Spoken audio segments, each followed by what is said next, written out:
Plants have evolved ways to spread their genetic material, which allows for more genetic diversity. There are ways of explaining this spread, known as modes of dispersal. In order to study these, we went to Eagle Marsh, the largest ongoing non-coastal urban wetland restoration project in the USA. Dispersal occurs in three main ways: anemochory, dispersal by wind; hydrochory, dispersal by water; and zoochory, dispersal by motile species. It is through wind dispersal, and another term for that is anemochory.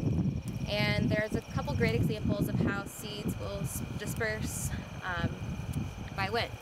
So one is goldenrod, a really great plant for a lot of pollinators in the fall, such as honeybees, even though they aren't native, we do need them.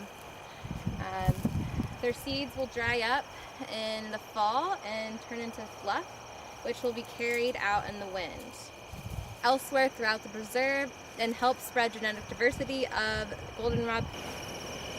So turkeyfoot is another grass, also called big blue stem, and it's a great native grass, good for wildlife, and it is super tall, so it catches the wind, and once the seeds are ready, they will just come right off the plant and disperse accordingly.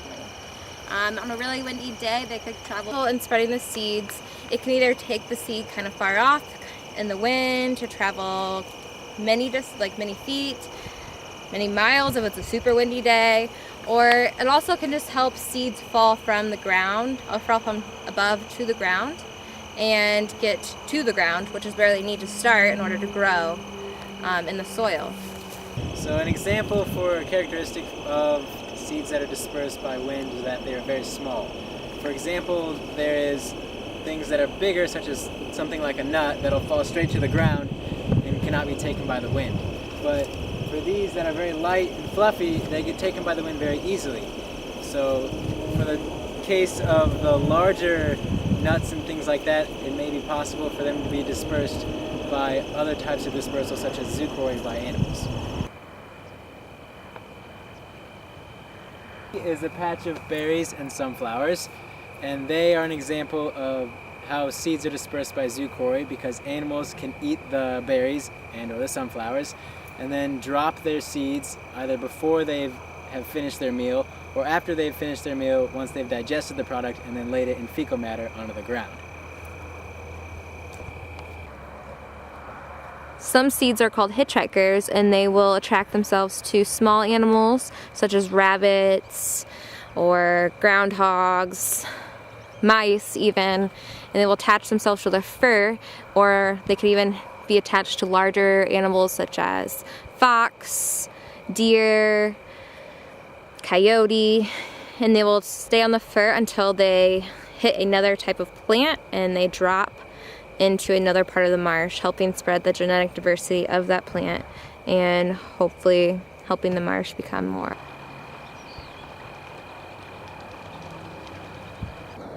As you can see, we are standing in front of a pond that is predominantly surrounded by cattails, and they tend to have quite fluffy seeds that will not only use wind dispersal or anemochory, but also use hydrochory by dropping into the water body itself and spreading accordingly depending on which way the current is flowing, causing a wide spread of cattails. That about wraps it up here at Eagle Marsh for our observations upon the different modes of dispersal. We looked at zoochory, methods of dispersal via animals, anemochory, dispersal via wind, hydrochory. Hopefully you enjoy our video. And you learned something too.